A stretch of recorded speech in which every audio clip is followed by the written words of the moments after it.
2000 کے چالان کا مطلب ہے کہ آپ نے اس کو 4-5 دنوں کے لیے مجبور کر دیا کہ وہ اپنے گھر کے ایک ٹائم کا کھانا کمپرومائز کر جائے. اب یہ رکشے والا جو فیروز پور روڈ پہ نیئر ماڈل ٹاؤن جو ٹاور پہ تھا, کھمبے پہ تھا, یہ فرماتے ہیں حضور کہ میں 3 دنوں سے 2,000 کے چالان بھر رہا ہوں, 6,000 تو میرے چالان کی نظر ہو گئے, اور رکشہ کرائے کیا, میں گھر کھانے کو کیا لے کے جاؤں. تو یار لوگوں کے بڑے مسائل ہیں, جوان بیٹیاں ہیں, بیمار ماں ہے, خود بیمار ہے, بیوی بیمار ہے, گھر میں کوئی مہمان آ گیا, کہیں فوتگی پہ جانا ہے, کہیں خوشی ہے, کہیں غمی ہے, رشتہ داریاں نہیں چھوڑی جاتی. عام آدمی کی فکر کریں, عام آدمی کو ریلیف دیں. میں یہ نہیں کہتا آپ لوگ زیادتی کریں, لیکن 2,000 کا چالان کا مطلب ہے خدا جانتا ہے آپ اس کے منہ سے نوالا چھین رہے ہیں. یہ بہت زیادہ چالان ہے, اس کو 500, 700, 200, 400 پہ رکھیں, حتیٰ کہ یہ بھی اس کے لیے انتہائی تکلیف دہ ہے. اور ویئرس گزشتہ رات سے میڈیا پر کچھ خبریں بھی زیر گردش ہیں جس میں کہا جا رہا ہے کہ وہ جو رکشہ ڈرائیور ہے اس کو 15 لاکھ نقدی دیے گئے ہیں, یعنی نقد اسے دیے گئے ہیں. اس کے علاوہ ریسکیو 1122 میں ملازمت دی گئی ہے. کیا ان خبروں میں صداقت ہے؟ میں نے ان کی صداقت جاننے کے لیے کہ ان میں کتنی سچائی ہے, رکشہ ڈرائیور اس کی فیملی کو اپروچ کیا.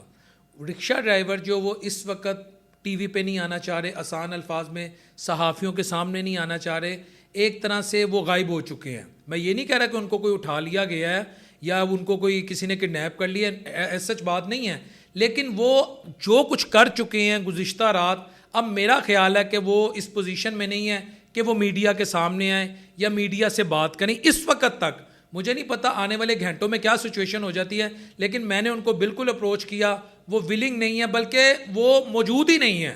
ولنگ تو دور کی بات ہے, ہو سکتا ہے کہ ان کی مالی ہیلپ ہو گئی ہو, پنجاب حکومت نے مدد کر دی ہو, کیونکہ اس پاسبلٹی کو بھی رول آؤٹ نہیں کیا جا سکتا.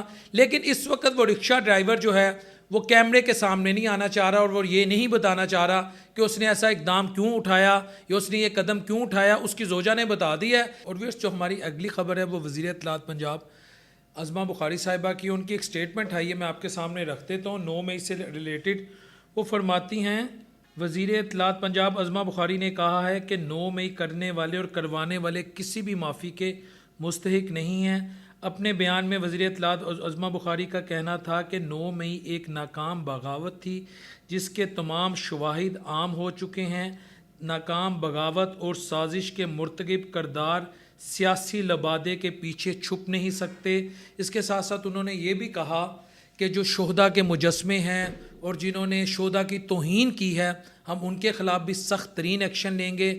اداروں کو یا اداروں کو ملائن کرنے والے بھی کسی رعایت کے مستحق نہیں ہو سکتے. اور ان کا مزید یہ کہنا تھا کہ فرعون اور شیطان بھی بڑے مقبول ہیں, اور مقبولیت کا مطلب یہ نہیں ہے کہ آپ اچھے ہیں, آپ سچے ہیں, آپ کھڑے لیڈر ہیں. ان کی بات کا تھیم یا متن یہ بنتا ہے جسے کہتے ہیں نا کہ جسٹ کیا بنتا ہے. اچھا, جہاں تک مقبولیت کی بات ہے, اگر مقبولیت کو ہم شیطانیت سے یا مقبولیت کو فرعونیت سے جوڑتے ہیں تو پاکستان میں مختلف لیڈرز مختلف موقعوں پہ پاپولر رہے ہیں, مقبول رہے ہیں, کراؤڈ پولر رہے ہیں. تمام سیاسی جماعتوں کے لیڈروں کو مقبولیت ملی ہے. ویئرس, مقبول کون ہوتا ہے؟ 3-4 قسم کے لیڈر مقبول ہوتے ہیں. ایک وہ جس کا عوامی نفس پہ ہاتھ ہو, ایک وہ جو عوام کے جذبات کی ترجمانی کرے, عوام کے لیے ایسی پالیسی بنائے جو عوام کو ریلیف دے, عوامی نمائندہ ہو, عوام جیسا ہو, اس کا جیسچر اچھا ہو, اس کا کردار اچھا ہو, لوگ اس پہ شک نہ کریں, لوگوں کو پتہ ہو کہ یہ میرا نمائندہ اگر اسمبلی میں جا چکا ہے تو یہ الٹیمیٹلی میرے ریلیف کے لیے پالیسی بنائے گا. مقبولیت اسے کہتے ہیں. اور ماضی میں تمام لیڈر مقبول رہے ہیں, تو اس کا مطلب ہے ماضی میں جتنی بھی سیاسی جماعتیں ہیں ان کے جو لیڈر مقبول رہے ہیں تو کیا وہ بھی اس ڈیفینیشن کے زمرے میں آتے ہیں؟ اس وقت اگر عمران خان مقبول ہیں تو ماضی میں نواز شریف مقبول تھے, اور عمران خان کا پاپولیرٹی کا جو گراف تھا وہ کافی نیچے تھا, کیونکہ خان کے دور میں اگر آپ دیکھیں جتنے بھی الیکشن ہوئے تھے وہ نواز شریف صاحب نے 99% جیتے تھے. اور ماضی میں پھر زرداری صاحب مقبول ہو گئے جب محترمہ بے نظیر بھٹو صاحبہ شہید ہو گئیں, تو 90s میں کبھی نواز شریف صاحب مقبول تھے, کبھی محترمہ مقبول تھی, پھر نواز شریف مقبول ہوئے, پھر محترمہ مقبول ہوئے. اور 1997 میں جو نواز شریف صاحب نے الیکشن جیتا تھا اس میں جب 1999 میں نواز شریف صاحب کی حکومت گرائی گئی تھی تو اس کے بعد پھر نواز شریف صاحب 2008 میں پنجاب میں اپنی حکومت بنانے میں کامیاب ہوئے تھے.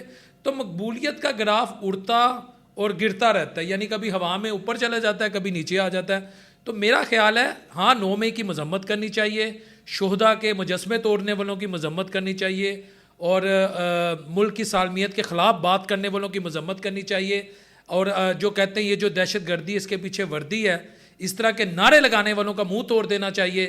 لیکن مقبولیت کو فرعونیت اور شیطانیت سے جوڑنا میرا خیال ہے یہ تھوڑی سی آؤٹ آف وے بات چلے جاتی ہے، کیونکہ اس میں پھر سب رگڑے جاتے ہیں. السلام علیکم ورحمۃ اللہ وبرکاتہ.